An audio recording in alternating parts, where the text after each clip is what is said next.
প্রিয় দর্শক, আশা করছি সকলে ভালো আছেন। আমরা আজকে জানবো যে মাহে রমজানের রোজার মাসআলা কেন শিখবো, কেন জানবো। প্রিয় দর্শক, আমাদেরকে শরীরে যে সমস্ত কাজগুলো করতে বলে ওই সমস্ত কাজগুলো করার জন্য যে সকল জিনিসের প্রয়োজন হয়, যে সমস্ত জিনিসগুলো জানার দরকার হয়, ওগুলা জানাটাও হচ্ছে ফরজ। যেমন নামাজ পড়া ফরজ, নামাজের মাসলা মাসাইল হুকুম আহকাম, কিভাবে ভেঙবে, কিভাবে ছুটে যাবে, কিভাবে নামাজ পড়লে সহি শুদ্ধ হবে, ওগুলো আমাদের উপর জানাটাও ফরজ। এমনিভাবে রোজা কখন ভেঙে যাবে, কখন ভাঙবে না, কি করলে ভেঙে যাবে, কি করলে ভাঙবে না, বিস্তারিত জিনিস আমাদের উপর জানাটা ফরজ, যেহেতু রোজাও কি ফরজ।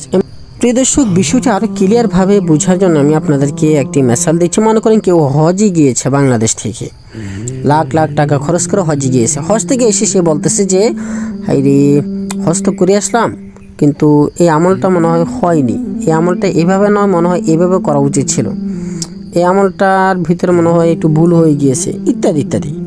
তো এখন প্রিয় দর্শক, ওই ব্যক্তিকে এটাই বুঝাতে চেয়েছে যে সে লাখ লাখ টাকা খরচ করে গিয়েছে, ওই সমস্ত টাকাগুলো বরবাদ হয়ে গিয়েছে বা তার হজ কবুল হয়নি। এই মনের ভিতরে একটি সন্দেহ চলে এসেছে, আমার হজ হয়েছে কি হয়নি, হয়েছে কি হয়নি।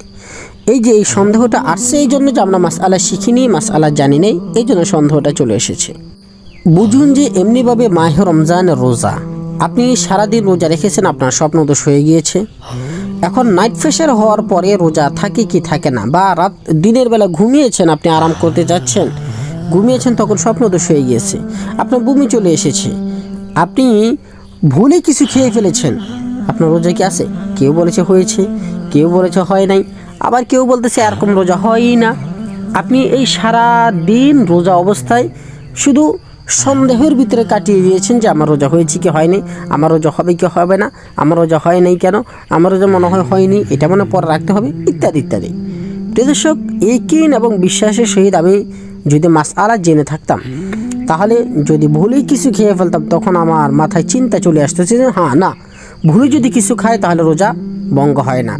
বা স্বপ্নদোষ হয়ে গেলে ঘুমের ভিতরে অচেতন অবস্থায়, ঘুম আর মৃত্যু সমান, ওখানে স্বপ্নদোষ হয়ে গেছে, আমি ইচ্ছা করে করিনি, ইচ্ছা করে বীর্য আউট করিনি, এমনিতে প্রাকৃতিকভাবে হয়ে গিয়েছে, নর্মালভাবে হয়ে গিয়েছে, এখানে আমার কোনো দোষ নেই, সুতরাং আমার রোজা হয়ে গেছে। বিদায় সামনের সমস্ত ভিডিওগুলো, আসা ভিডিওগুলোর মধ্যে আমরা মাহে রমজানের বিভিন্ন মাসআলা সম্পর্কে আলোচনা করবো ইনশাআল্লাহ। প্রিয় দর্শক, আপনি যদি মুমিন মুসলমান হয়ে থাকেন, যদি মনে করেন যে এই সমস্ত জিনিসগুলো আপনার জানার প্রয়োজন, তাহলে যদি ফেসবুক পেজ থেকে দেখে থাকেন তাহলে ফলো, আর যদি ইউটিউব থেকে দেখে থাকেন তাহলে সাবস্ক্রাইব করে অবশ্যই